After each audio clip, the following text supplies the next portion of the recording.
Adjournment is short recess within the session of parliament ordered by the presiding officer of the house. Adjournment क्या होता है? Adjournment एक short recess होता है जो कि within the session of parliament होता है, और वो order कौन करता है? वो presiding officer of the house order करता है उसको.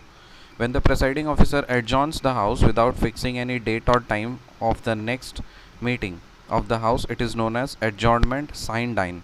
तो जब कोई प्रेसाइडिंग ऑफिसर हाउस को एडजॉर्न करता है, जब बताता नहीं कि नेक्स्ट किस डेट और किस समय को मिलना है नेक्स्ट मीटिंग में, तो उसको बोलते हैं adjournment sine die. The overseas citizenship of India OCI, the overseas citizenship of India scheme was introduced by amending the Citizenship Act 1955 in August 2005. क्या बात सही है? हाँ. ओवरसीज सिटीजनशिप इंडिया, ये जो स्कीम था इसको अमेंड किया गया था, इसको इंट्रोड्यूस किया गया था by amending the citizenship act 1955 और अगस्त 2005 में. The scheme was launched during the Pravasi Bharatiya Divas convention eight Hyderabad इन 2006. तो ये स्कीम को लॉन्च किया गया था प्रवासीय Bharatiya Divas convention eight Hyderabad in 2006. Overseas citizen of India do not enjoy the following rights even if resident in India.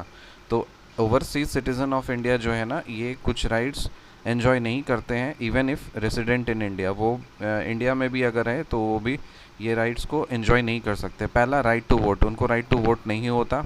दूसरा right to hold offices of president, vice president, judge of supreme court, high court, MP, MLA, MLC. तो वो कोई भी ये जो officers है ये इसका राइट होल्ड नहीं करते हैं. प्रेसिडेंट नहीं बन सकते, वाइस प्रेसिडेंट नहीं बन सकते, जज of supreme court, high court नहीं बन सकते, MP, MLA, MLC नहीं बन सकते. और तीसरा है गवर्नमेंट सर्विस में काम नहीं कर सकते. So overseas citizen of India do not enjoy the following rights even if resident in India. कौन कौन से? Right to vote, right to hold officers of president, vice president, जज of supreme court, high court, MP, MLA, MLC, government service. The fundamental rights protect the rights and liberties of the people against encroachment by the legislative and executive wings of the government because the fundamental rights guarantee the rights of the citizens. क्या ये बात सही है? हाँ.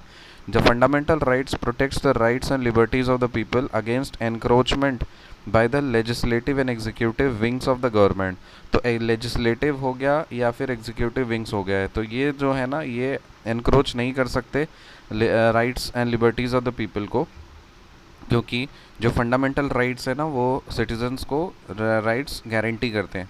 So the fundamental rights protect the rights and liberties of the people against encroachment by the legislative and executive wings of the government because the fundamental rights guarantee the citizens of the guarantee the rights of the citizens.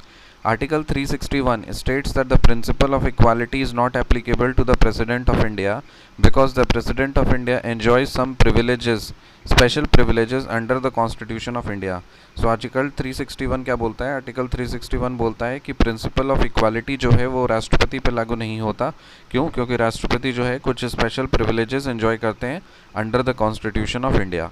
Bills that have been passed by the special majority and also to be ratified by not less than one half of the state legislature comprises of constitution amendment bills which seeks to make any changes in the articles relating to number 1 election of the president और दूसरा extent of the executive power of union and states. तो देखिए bills that have to be passed by the special majority and also to be ratified by not less than one half of the state legislatures comprising of the constitution amendment bills which seek to make any change in the articles relating to election of the president and extent of executive power of union and states. तो देखिए election दो bills हैं जिसके लिए आपको special majority चाहिए और इसके साथ साथ इसको रेटिफाई करना चाहिए by not less than one half of the state legislature. कौन सा बिल है वो? कॉन्स्टिट्यूशन अमेंडमेंट बिल है relating to the election of the president, राष्ट्रपति का चुनाव के लिए, और दूसरा extent of the executive powers of the union and states. फिर है supreme court and high courts. Supreme court और हाई कोर्ट से फिर any of the lists in the 7th schedule, representation of states in the parliament और provisions of article 368 itself. तो 6 चीज़ें हैं जिससे लिए आपको स्पेशल मेजॉरिटी चाहिए और साथ ही साथ आपको इसको रेटिफाई कराना पड़ेगा by not less than one half of the state legislatures. वैसे कौन कौन से बिल हैं? पहला इलेक्शन ऑफ प्रेसिडेंट, दूसरा extent of powers executive power of union and states, तीसरा supreme court and high courts, फिर any of the list in the 7th schedule, फिर representation of the states in the parliament और provisions of article 368 itself. कौन कौन सा? Election of president, extent of executive power of union and states, supreme court and high courts, फिर any of the list in the 7th schedule, representation of states in the parliament and provisions of article 368 itself. The organization of the subordinate judiciary varies slightly from state to state. क्या बात सही है? हाँ, जो organisation है subordinate judiciary का वो state to state slightly vary करता है, सही बात है।